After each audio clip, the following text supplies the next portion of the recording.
It's the season of joy and of giving, a festive time of hope and merriment, with the sights and sounds of the holiday season. Join us as we celebrate holiday traditions at home with Ohio's Governor and First Lady. This tree is tagged, huh? And headed for the governor's residence. I want to thank you all for participating this year in the Treasures for the Tree ornament contest.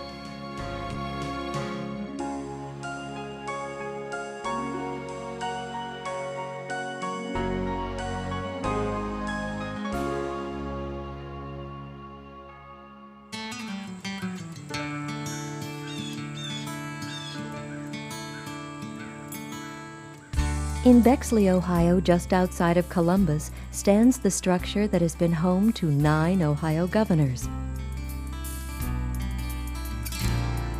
It is a stately home and an open one, a house suited to fit our state's leader. With its slate-covered gable roofs, exposed timber beams, and ornamental stonework, the governor's residence, as it is now called, encompasses the key elements of Jacobean Revival-style architecture and the characteristics of 17th century England's great manor homes. The 25-room mansion was built in 1925 for Malcolm Jeffrey, the son of a prominent Columbus manufacturer. It was passed throughout his family till 1955, when it was donated to the state of Ohio to be used solely as a governor's residence. So it became the governor's residence in 1955. Since then, there have been 9 governors who have lived in the residence. As the holidays draw near, boxes upon boxes of holiday decorations emerge from storage. And the residence comes alive as the house staff and volunteers work tirelessly to transform the house into a beautiful holiday picture.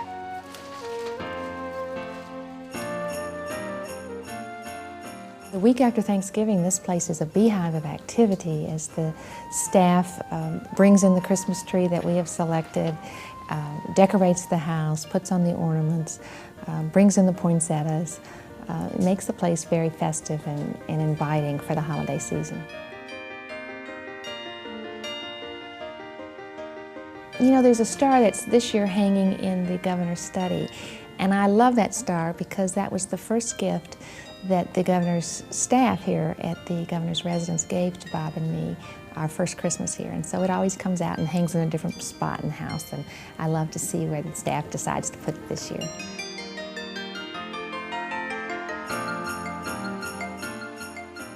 Another special tradition that has been done in a way that's much grander than we ever did before we moved in here is the tradition of having a gingerbread house around your home.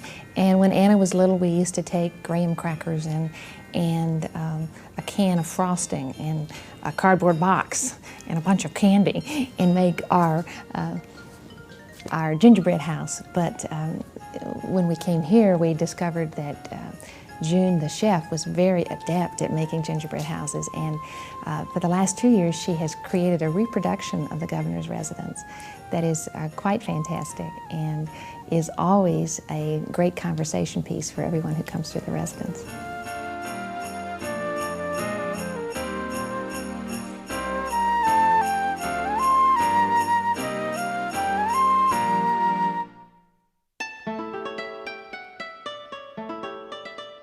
The reasons for all the decorations, the reason we get 60 poinsettias in, the reason we do just about every tree along the front of the house in lights,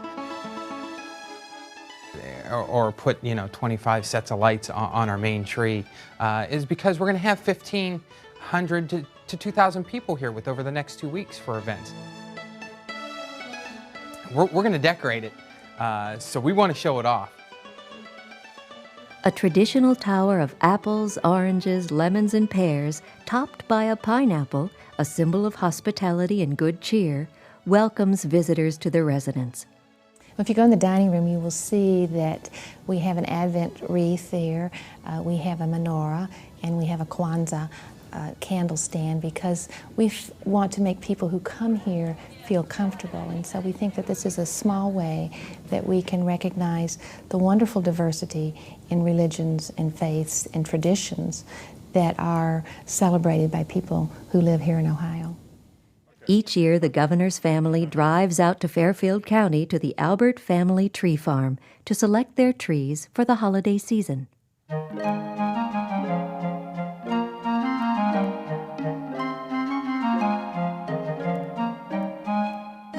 We've been in business for about 26 years here, and we have 273 acres.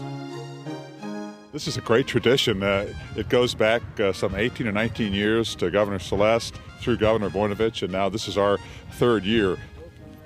We're trying to select some wonderful, beautiful trees for the governor's residence, both for the main room there, that'll be a tall tree, 9 or 10 foot, and then a smaller tree that's the giving tree, which is a tradition that my wife has started, where people who come to the receptions over the holidays bring a gift for families who live nearby in the inner city in Columbus, and that's the giving tree. That's a smaller tree. That tree will be a tree that will be planted at the governor's residence. I like, that's a pretty nice one. Hope you like it. Yeah, it might be good for the house too, because it's kind of flat on one side. We can push it back up to the wall, to the window. Oh, flat on this side? Yeah, get it back farther into the window so it doesn't take up. Maybe already fitted to the Yeah, alcove. oh, and look, it has a bird nest in it. Oh, is that good luck?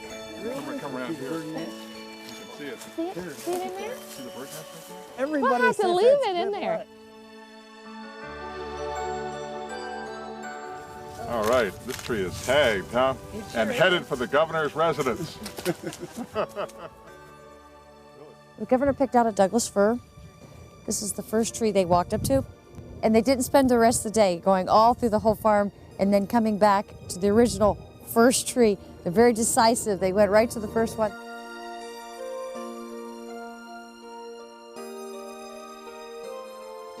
I think you must have just planted this tree today, Ray, for us, right here, Yeah. right in the front row. Huh? I had a reporter ask me one time from a paper up north. He said, "Why do you?" He said, "Do you give that tree? Do you charge him for it?" And I said, "No." I said, "Well, why don't you charge him for it?" I said, "We donate that. It's going in the governor's mansion. That's the people's house." And I've heard the governors call it that. We don't do it for publicity. We don't use it in our advertisement, but we just think it's an honor and a privilege that they've chosen us to do that.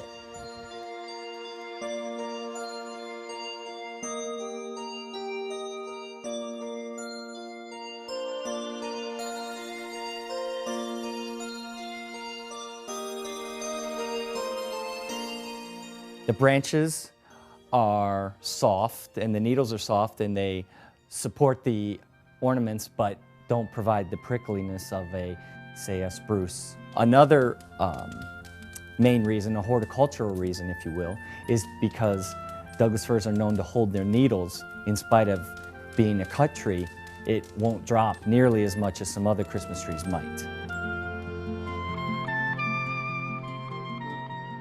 This particular tree, like all of our past trees, will be recycled. We're very much into recycling, and the tree will be taken to the solid waste facility here in Franklin County where it's actually ground. We buy our mulch from the same facility, so there's a possibility we would actually be applying last year's tree to next year's mulch beds.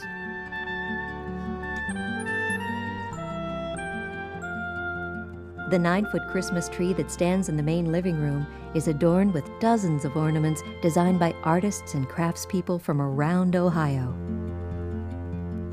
Well, we've always had a tradition in our family that the best ornaments on the tree are handmade ornaments, and so we've brought that tradition to the governor's residence.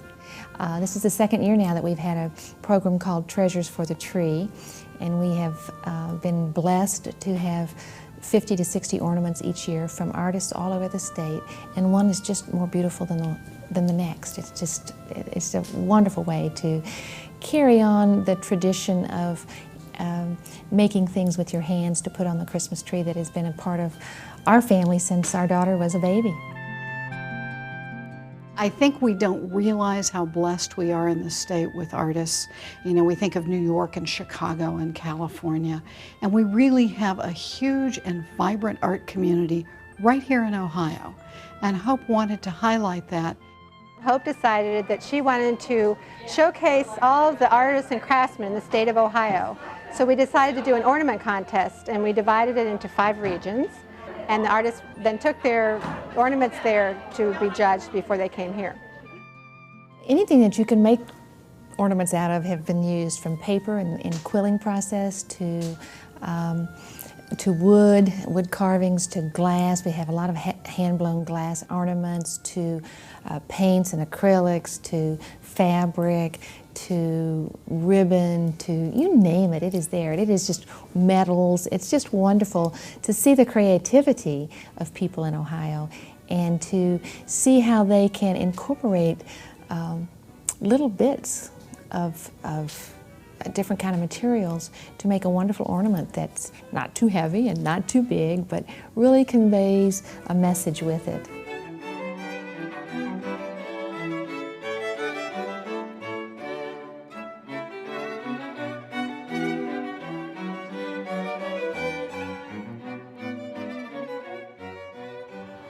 We have a reception here, which is really specifically for the artists and their families to come and share Christmas and to take a look at their ornaments on the tree.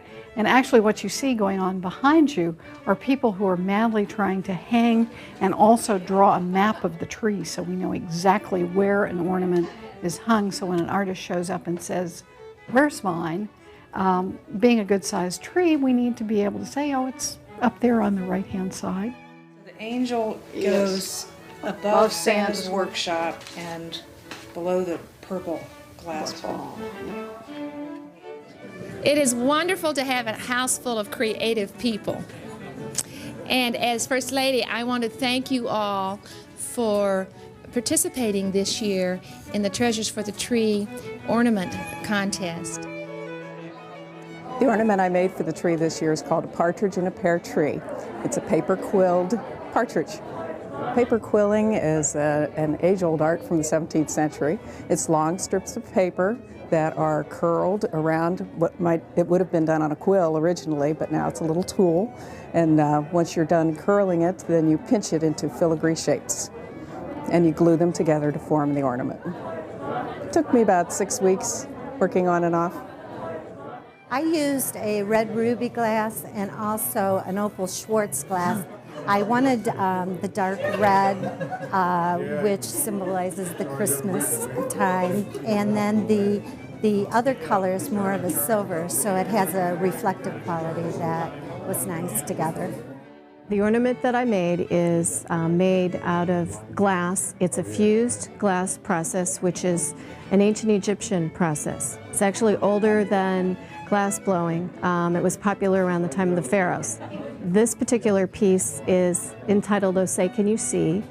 And I was inspired by the September 11th tragedies when I did make it.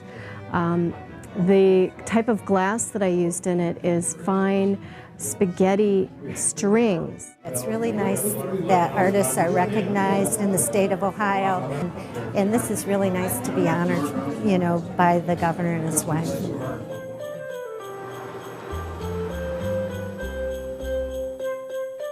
A family custom the Tafts introduced to the governor's residence is the living tree. Each year, in addition to the larger cut tree, they select a balled and burlap tree that they will replant after the holidays. Oh, this one's got a little bird nest in it too. Does it? I think it does. Yes, it does. Our big one has a bird nest, unless you guys took it out. No, we didn't. Okay, Oh, good. God. I'm going to leave it in there.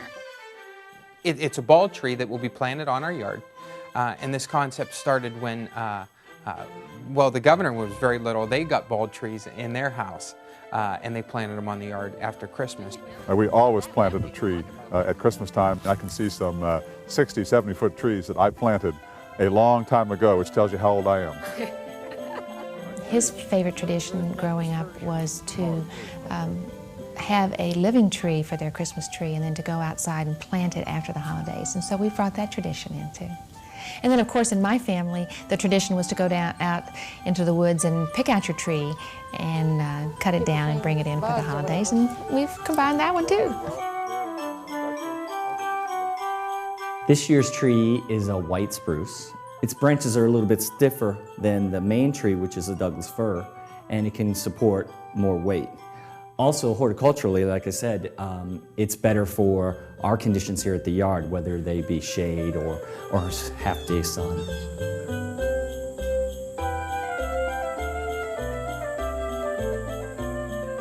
The white spruce is going to be planted in the front, and it will join the other two giving trees from previous years. The giving tree takes the living tree, and so we call it the living giving tree, if that doesn't get your tongue tied. I like him because he's already decorated with the pine cones. Oh, yeah. But the idea is that the best part of Christmas to us is sharing and giving of what we have, and we feel so fortunate to be able to do that. And we try hard to encourage other people to do the same and to look at the real meaning of Christmas and the holiday season. The giving tree started in the first Christmas of the Taft administration. It was something that Mrs. Taft wanted to do. We entertain here a lot, and oftentimes people like to bring the host and hostesses a small gift. And so we thought it would be a wonderful way to open up that philosophy of giving and sharing to all of the friends and people from Ohio who come through the governor's residence over the holidays. And they are invited to bring hats and gloves and books and food and toys and whatever they want. A small token of friendship, really, that they would like to put on the giving tree.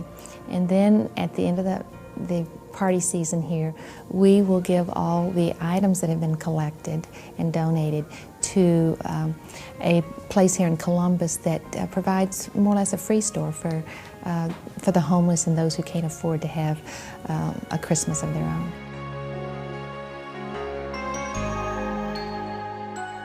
Anything that is donated, we use it and they love it. Because there are people there that doesn't have anything. You know, it has benefited so many people. I don't know what we would do without them. And I just want to thank her over and over again. She's such a wonderful lady, and she certainly has been a help to us. Long before the holiday season sets in, the First Lady, her staff, and volunteers spend time throughout the year preparing for another Taft tradition, the Scent of Hope Potpourri. When Bob was first elected governor, and before we'd even moved into the governor's residence, I got a call from the resident manager who said, "Hope, you're getting all these beautiful flowers. What do you want us to do with them?" And I'm thinking, I won't even get to see them. And she said, "You know, usually you get flowers all during the year, and the yard is filled with beautiful flowers." And I thought, you know, it's a shame to let all these flowers go to waste. So I decided to recycle them and develop potpourri. And then the more I learned about the residents, the more I learned that the Governor's Residence Foundation, i.e. private funds, pay for the maintenance of the yard, pay for all the perennials and annuals that go into the yard, and that this was one way that the governor's residents could earn a little money to keep the yard beautiful and share a little bit of the yard with other Ohioans.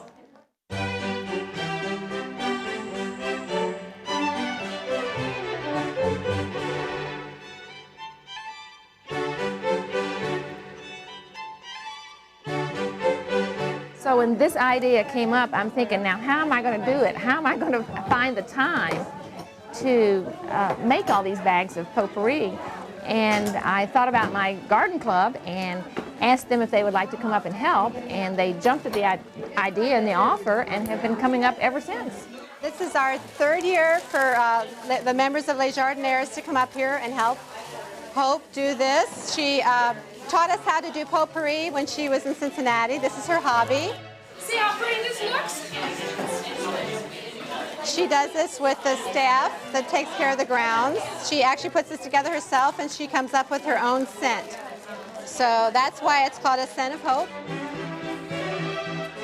We probably did 300 bags plus, and I think it took us a little over an hour and a half. But there's more to the project than meets the eye. The stuffing of the bags and making sure that there's enough in each bag and that it looks pretty, and twisting the twisties on and then measuring out the ribbon, having the stickers put on front and back, and then having Hope, of course, on her own, had to make 300 tags and individually sign them all. So it does take a bit of time, and there were probably 20 of us all together. Each year we try to feature a photograph on the front of some part of the governor's residence garden. And this year we have chose the little tin flag that's out in the perennial bed because after September 11th, what other theme could you have? With more than 30 different varieties of annuals and 20 kinds of perennials in the gardens, the potpourri is a virtual smorgasbord of color, scent, and texture. From roses and mums to lavender and lemon verbena, the floral selection is seemingly endless. When it comes down to it, all plant material that is suitable for the potpourri is utilized. So I guess the qualifications are, does it dry in an attractive manner? Does it have any scent? And once those criteria are met, we'll dry it for the potpourri. We collect the flowers all year long. In fact, one of the things I love to do on the weekends is to go out and pick the flowers and start the drying process because it's a relaxation for me. It relieves stress. It gets me outside. Any flowers that are given to us in the meantime will end up in the drying area so that they too can go into the potpourri. Each year, the Scent of Hope potpourri is a different fragrance. Mrs. Taft selects a blend of oils that are used to be that year's signature scent.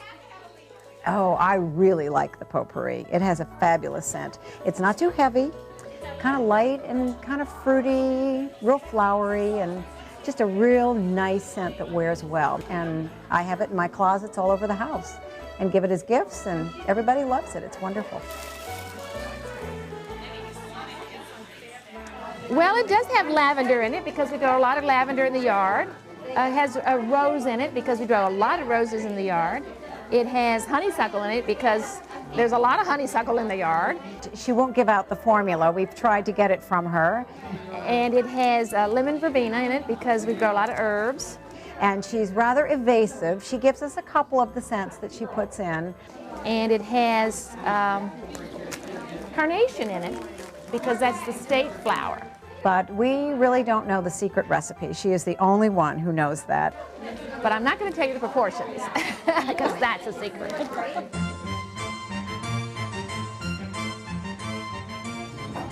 Hello. Hello, Becky. How are you? I got you some fresh potpourri. Thank you. I'm so excited. We've been waiting. They're nice, plump bags this year. This is the first year that we're selling a special potpourri holder with Mrs. Taft's potpourri. We only made 10 this year. We're talking about doing maybe 20 to 30 next year, since these sold so fast. Okay, they're all different. Oh, Every last one is different. Isn't this great? So, each one is different. And this blue fits right in with our theme this year. I know. So. Oh, they're beautiful. And she thought maybe, I think initially that she would just have it for gifts for people, but then when it grew and grew, it became a venture that would bring money back to the residents. The Governor's Residence Foundation is a nonprofit organization people donate money to, so we can purchase plantings for the yard, we can purchase furniture, artwork. It's almost like a supplement to our budget here. So not everything comes out of the state budget. A lot of the decorations during the holidays are purchased with Residence Foundation money. The fragrance of fresh potpourri, the warmth of a crackling fire, and the beauty of a handmade ornament all make the Governor's Residence a home for the holidays for all Ohioans.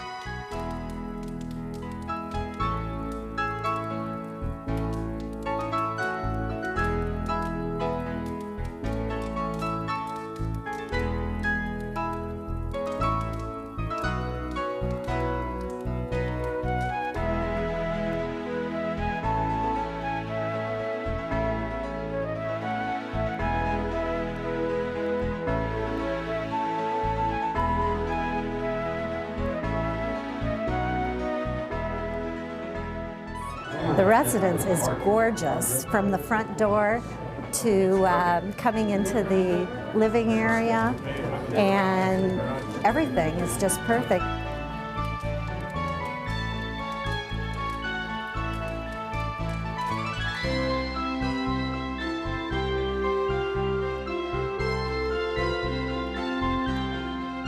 When I pulled up out front, I was really impressed with the lights outside on the lawn and on the trees and the decorations in the trees.